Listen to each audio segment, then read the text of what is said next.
Well, let's start with the Champions League. Pep Guardiola demonstrated the art of the half-time team talk last night as his Manchester City side came from behind to beat Paris Saint-Germain 2-1 and take a big step towards a first final in this competition. PSG went into half-time with a one-goal lead, only 4 goals from Kevin De Bruyne and Riyad Mahrez to give City 2 away goals.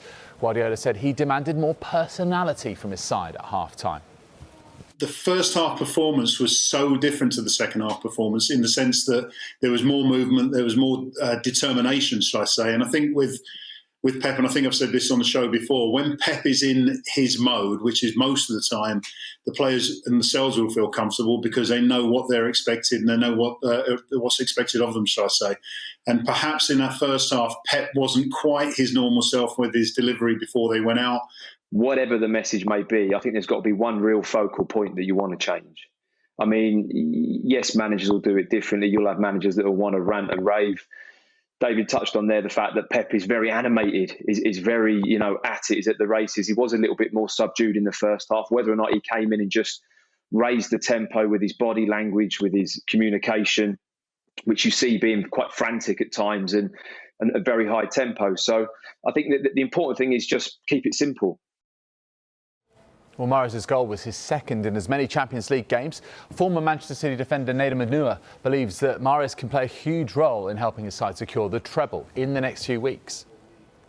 He was exceptional, and I think he has been for the past few weeks and maybe the past few months. I think he's really slotted into the team, and he's been so confident. And to be honest, when he lines up anyone 1v1, you fancy his chances. Doesn't really matter who it is. So I think for City to have someone like that in that type of form at this stage of the season, it's huge. And you would think that Champions League semi-final might be a big occasion based on, say, the way he came up to the team and so on. But no, these guys, they seem to love the biggest stage, and to see someone like him doing that well for City, I think it's credit to the recruitment policy, and again, puts them in a great place going into that second leg. Now, in the history of both the European Cup and the Champions League, there have been 47 instances of an English side winning the first leg of a two-legged knockout tie away from home. On all 47 occasions, the English side has progressed. But PSG's away record would suggest that this tie is far from over. They have already won in Manchester in this season's Champions League. They also recorded wins at Barcelona and at Bayern Munich. And any of these scorelines, so 2-0, 3-1, 4-1, 3-2, that would see PSG through to a second successive Champions League final. As for last night, though, it was the half that got away. Because PSG tend to have it their own way quite a lot domestically, when they find themselves, going behind in a key game, or when they feel like events are conspiring against them, they don't have great experience when it comes to turning those situations around. And occasionally they do lose their heads. I think, Idrissa Gueye was unfortunate last night. It was a mistimed tackle. I don't think there was a huge amount of malice in it. But certainly that sense that PSG can be wound up a little bit is something that we saw last night, and that has been a feature for them in the Champions League in recent seasons. So City, with those 2 away goals, in a great position, and their supporters, along with Chelsea fans, might be wondering about how the final in Istanbul will work with the current restrictions. Our reporter Rebecca Williams joins us now.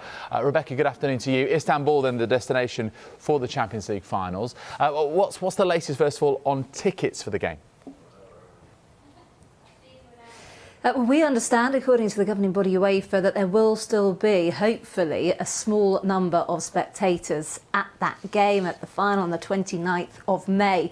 But as you're saying, it's a really difficult situation in Turkey at the moment, in Istanbul. They're about to go into a full-blown lockdown, and they're going to come out of that just 2 weeks before the Champions League final. Now, as you say, we are expecting, hopefully, English sides to be involved in that final. In fact, it could be the second time in 3 years that we see an all-England final.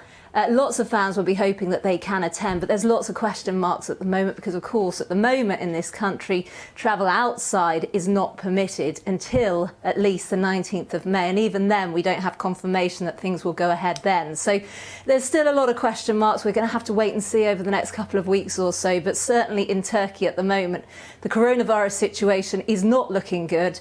But like I say, they're going into a full-blown lockdown. Hopefully that will bring cases down. And we do have our fingers crossed that, they might be able to have some fans, a small number of fans, watching that final on the 29th. It wasn't so long ago that we had an Arsenal-Chelsea Europa League final. Again, that could be this time around contested between two English teams in Manchester United and Arsenal. It's in Gdansk, though, and developments on this one too, Rebecca, in terms of the Europa League final. What can you tell us? Yeah, so developments on this come in today, and it's looking a lot more positive in Poland, actually, because the coronavirus rate has fallen. And so yesterday, the Polish government gave permission for 25% capacity of stadiums to open up from the 15th of May. So obviously that gives plenty of time to prepare for the Europa League final. As you say, we could have two English teams in it, Manchester United and Arsenal. And it's my understanding at this stage that they are looking at possibly issuing around 1,900 tickets for each team that makes the final. So you'd have around 10,000 fans in total in that stadium. So all eyes on that, but certainly that one is looking very hopeful, and I'm sure lots of English fans, if they do reach the final, will be hoping that they can get hold of some tickets to head out there. We'll keep an eye on the situation in Poland and indeed in Turkey. Thank you very much indeed, Rebecca.